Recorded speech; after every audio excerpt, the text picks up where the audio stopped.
Hello, ladies and gentlemen, welcome back. This is Force, and today I will be showing you some veteran rank dungeon gameplay here in ESO. So I finally made my way up to the veteran ranks. I'm currently sitting, I think, at veteran rank 5 at the recording of this video. And I did a bunch of PvE. The PvE in this game currently consists of VR dungeons, which are basically tuned up versions of the leveling dungeons. So we're going to start off here just taking a look at a few trash clears, and then I'm basically going to focus on all of the boss fights. There's basically a scattering of real bosses with several mechanics and phases and mini bosses in all of these dungeons, and I think we start off with a mini boss here right after this poll. I'd like to talk with you about the mechanics of the fight and also just talk with you a little bit about tanking, because tanking is the role. When it comes to MMOs, I really do enjoy playing one of those crucial, obviously all the roles are crucial, but one of the crucial roles such as tanking and healing that you need a group to do, and this is a game that is very much so the case. So here's our first mini boss, and very straightforward. It's basically just zerg down those ads as fast as possible and then tank and spank the boss. And when it comes to tanking in this game, it's quite different from what I'm used to. It is much more so the case that you have to balance blocking and attacking and using your abilities, but this game doesn't let you hold all the aggro, and this poll is a perfect example of that. So there are 2 taunts in this game that exist, no matter what your class is, and they are only single target taunts. There's no AoE taunting. So everyone has to pay attention, and here in this poll you're going to see actually 2 of my teammates die, simply because honestly they weren't really paying attention. What I am constantly doing is I'm running around, taunting the big threats. It's usually the big melee threats, the ones that are going to chase people around, that are the biggest concern. So I spend my time running around taunting those, and then using my magicka to also do an AoE route. I've got these dragon talons that I cast, and it's CC and taunt and CC and taunt, and that's basically how it works with the trash pack. So everyone has to pay attention, everyone has to assist in crowd control and DPSing things down as quickly as possible, and I'll try to hold the biggest threats. And it's quite a bit different. It requires a little bit of a different group dynamic from games like, World of Warcraft or Star Wars The Old Republic, where as a tank you can pretty much just grab everything and hold the aggro, and DPS doesn't have to worry about anything. So here's our first real boss mechanic. For me as a tank, it's pretty straightforward. I'm basically just slapping him, blocking his incoming heavy attacks, and then the healer is really the big constraint here. It's a healer check and a DPS check, in the sense that we have to try to beat an enraged timer. This was actually our second attempt at the boss. The first one we did end up dying. So you have to beat this enraged timer, but the healers have to really focus on healing this incoming wave. He does 3 pounds on the ground and brings down some massive damage. Now that was a great pre-heal by our healer on that attempt, but I think in this upcoming one it actually gets dangerously close, and we end up almost losing a few people. So you're just gonna see me smacking and then raising my shield when he brings up his heavy attacks, and here we go, right? He's gonna do the 3-prong thing. 1, 2, 3. Look at how low that hits. It can be very scary. And on our first run, basically what happened, on our first attempt at this boss, basically what happened is on that third wave of damage, there just wasn't enough healing coming through. I think actually one of our DPS did some secondary healing to help assist with these. And this is actually, we hit the enraged timer right here, but we pushed through just enough damage. You see all those red splotches on the ground? There were boulders that were about to fall on our head, and it's just fatal. It'll just crush you. There's no way to survive it, but we luckily just barely eked out enough damage. In the prior attempt, we didn't. So here's a perfect example of sort of how an average pull goes. We've got some regular mobs running around, but then there's the big threat. The big threat's very obvious here. It's that giant flesh Atronach. So what I do is I run in, I talon everyone, so I root everyone in place. I focus trying to maintain aggro, or rather keeping a taunt on the biggest threat so that no one gets one shot and smacked by him. And then again, all I need to do is just throw a few smacks at him, raise my shield to block the big threat, and that's it.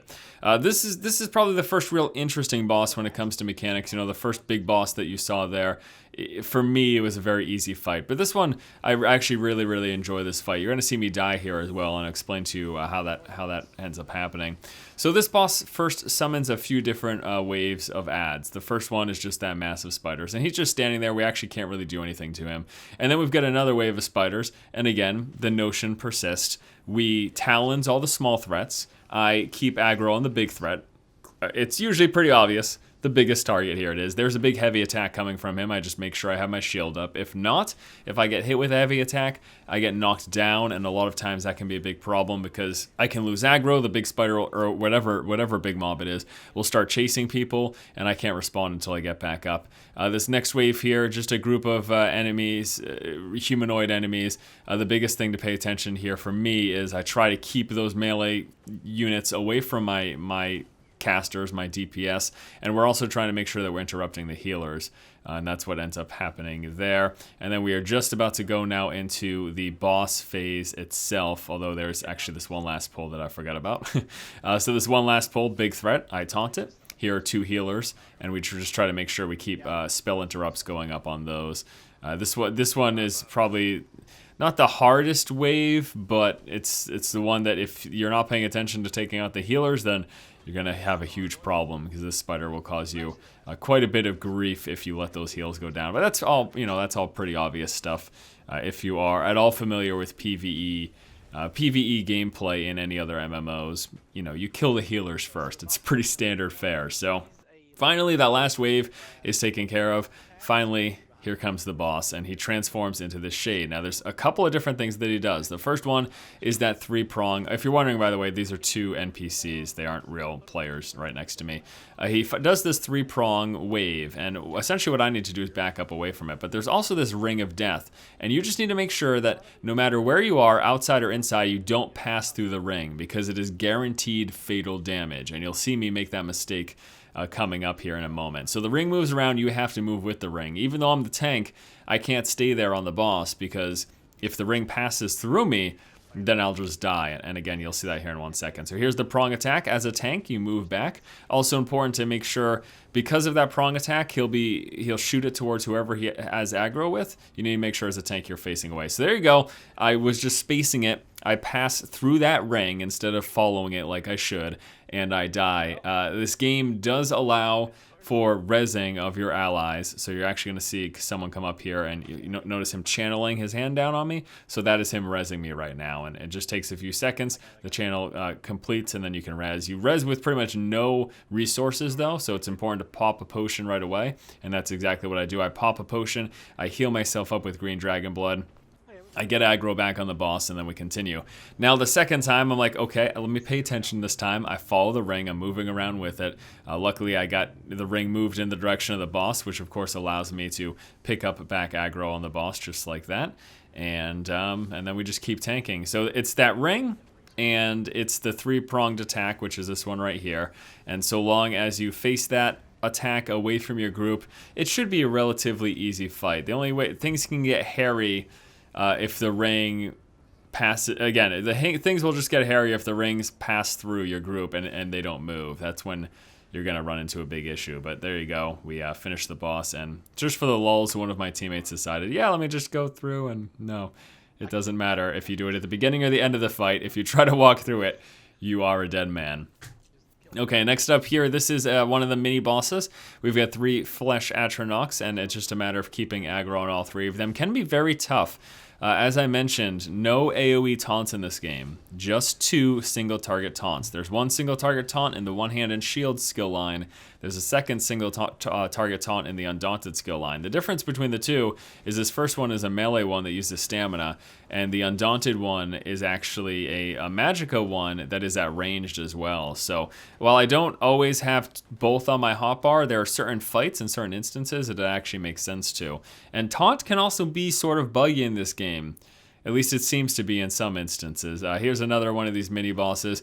He actually has more mechanics than you're going to see here, but we just zerg down the DPS. Like, we have 2 dragon standards, and the DPS was just crazy here. He normally goes into this invisibility mode where he moves around and does massive damage, but we just zerged him down far too soon, and he did not have the opportunity to do so. Okay, so here's the last boss of this instance, the last boss of Spindleclutch, and there's 2 ways to do this fight. So the boss has a few different mechanics, 3 to be exact. One of them is that he will put this big splotch on the ground, and it'll kill you if you stand in it for too long. So that red splotch, as you just saw him throw down, if you stand in there for a couple seconds, then you're a dead man. The second one is this heal. So it's a self-heal where he drains life from those sacrifices that you see up there on the crosses in the background. There are actually 4 of them scattered around the room, and every time he does it, as he progresses through the fight, he will pull health from additional targets. So he goes from one to the next to the next. And then actually you'll just have noticed he did that charging thing. That is his other mechanic. So basically there's 2 ways to do this fight.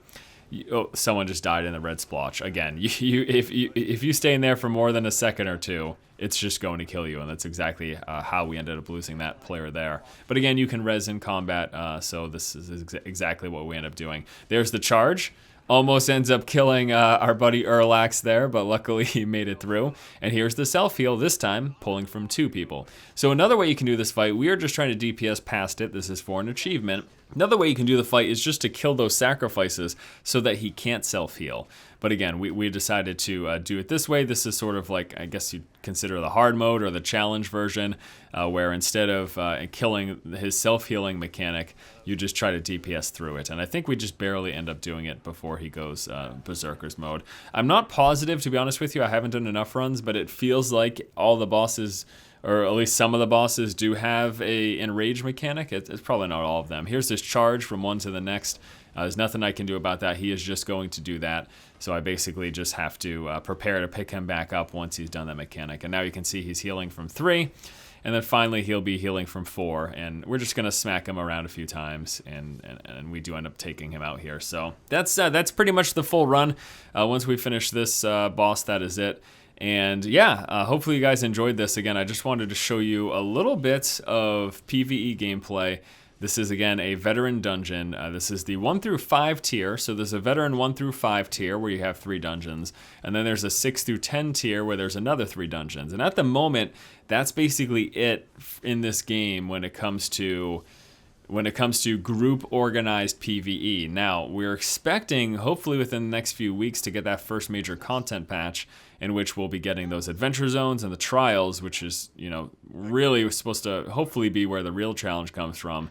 I have to be honest with you, you know, I've only focused on this PvE for a couple of days. Now, this isn't the final tier. The 6 through 10 tier, the veteran rank 6 through 10 tier, is supposed to be harder than this 1 through 5 tier, but after only doing a few runs, you know, you just saw full clear. I think there were 2 wipes, 2 boss wipes. There was one on the gargoyle, and I can't think of... Actually, no, I think there was just the one on the gargoyle. I think that was the only boss wipe that we had in this particular run.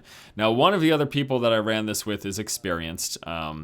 He was one of the DPS, but the healer and the second DPS, this was their first time through this. So it was just me and another DPS who was actually familiar with this, but it wasn't that much of a problem. Again, we only had a single wipe, so not super challenging. I have to say, it's not super challenging. Getting used to tanking in this game is definitely very interesting, coming from my experience in tanking. I had quite a bit of tanking experience in World of Warcraft, and I did a little bit of tanking in SWTOR for when I did play that game. Those function much differently. Just remember, if tanking is something that you're interested in doing in this game, don't expect to hold aggro on all the mobs. Number one, you really can't. You'll run out of resources just trying to taunt everything, especially in the big pulls. Number two, you'll probably just die, just the way this game works. It's much more about, there is taunting, there is the need for a tank and the need for a healer, but it's also very much so about crowd control, and that won't just be coming from you, it will be coming from other people as well. But as a tank, I primarily focus on crowd control, doing the roots, and then taunting those big threats, and it's interesting, but definitely plays much, much differently. All right, guys, hopefully you enjoyed this video taking a look at Spindleclutch, a veteran rank dungeon. I might show you this in a different fashion for some other dungeons, like I might just do a full run with commentary from beginning to end. But I just wanted to give you a good idea of what the boss fights look like, talk about some of the veteran rank mechanics, and yeah, just show you some gameplay. So thanks so much for watching. Stay tuned for some more Elder Scrolls Online coverage coming up. And as always, keep watching and keep owning.